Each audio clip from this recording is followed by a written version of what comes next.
Now, at the risk of sounding redundant or manipulative, how many times do I have to report on actual people involved with these films saying all the things that I've been saying for years now before people start listening? Just one question. Is Michael Shannon considered a hater now?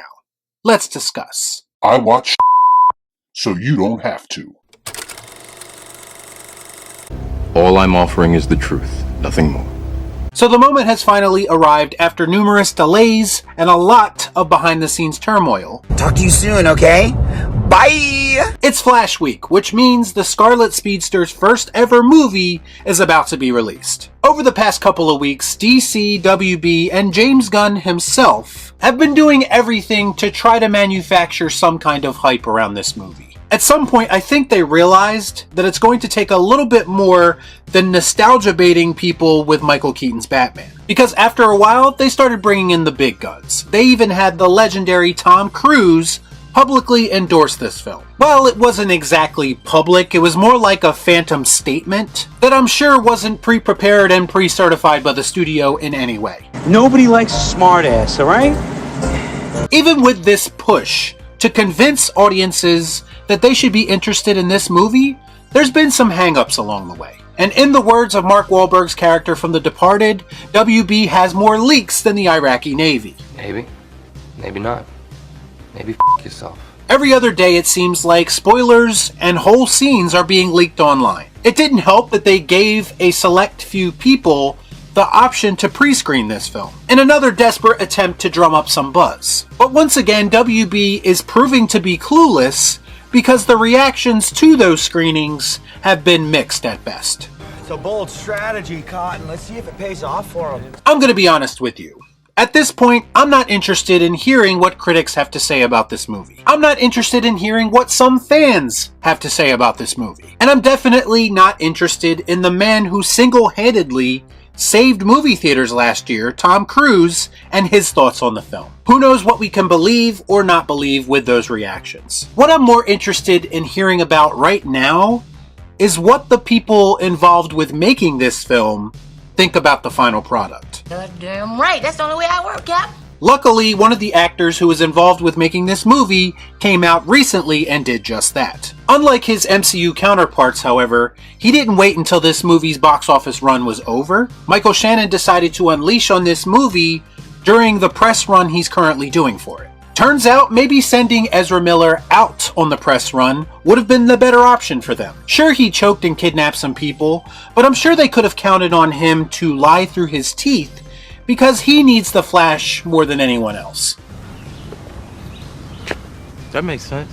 You see, a guy like Michael Shannon, a professional actor, is the type who enjoys some level of personal gratification in his roles. And apparently, his work on The Flash has left him feeling a bit underwhelmed. Michael Shannon, talking about reprising his role of General Zod in Flash, said this: "I'm not going to lie, it wasn't quite satisfying for me as an actor. These multiverse movies are like somebody playing with action figures. It's like, here's this person, here's that person, and they're fighting. It's not quite the in-depth character study situation that I honestly felt Man of Steel was. Whether people think that's crazy or not, I don't even care. I really felt like Man of Steel was actually a pretty sophisticated story." Damn! Wow. This must be what it feels like for a Twitter bot to have their opinion validated online. I'm not going to lie, it feels kind of good.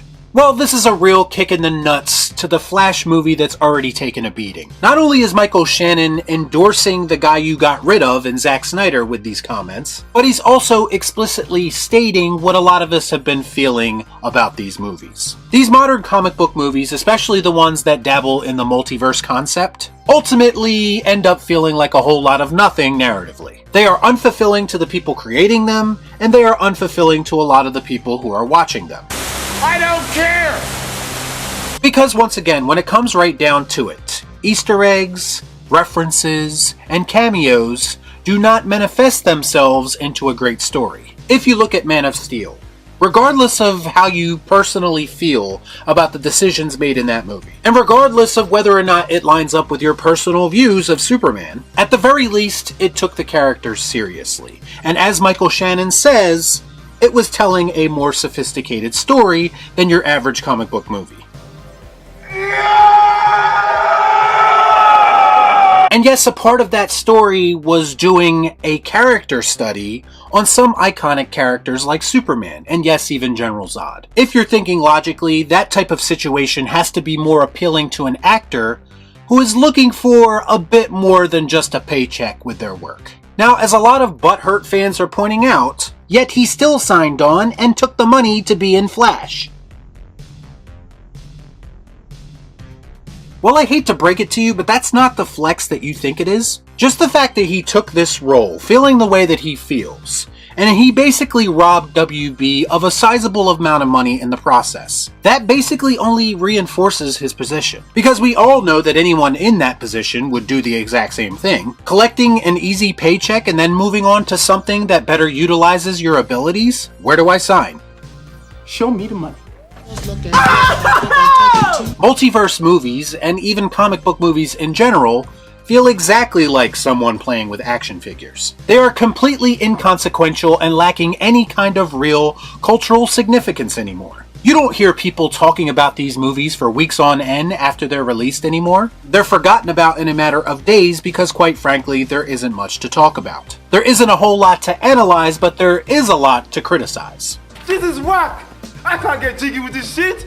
General Zod is in this movie because he's already established, and they needed a villain to present a challenge to the heroes. That's it. They are quite literally capitalizing on someone else's work because they didn't want to put in the time and effort to build their own villains. And I'm sure gone are the nuances of Zod's morally complex character that we saw in Man of Steel. It's a downgrade in every sense of the word, and I don't even need to watch the film to recognize that. Because I trust the man who has already played this character on more than one occasion, more so than I trust anyone else's opinion about this film. The people involved are telling you that the studios are phoning it in, so why aren't more people listening? So I strongly suggest that you wake the f*** up. Oh, that's right, nostalgia. Nostalgia for Michael Keaton's Batman is apparently more important than telling a good story, I guess. And you wonder why 90% of the films that come out now are just as unfulfilling to the audience as they are to the people who are making them.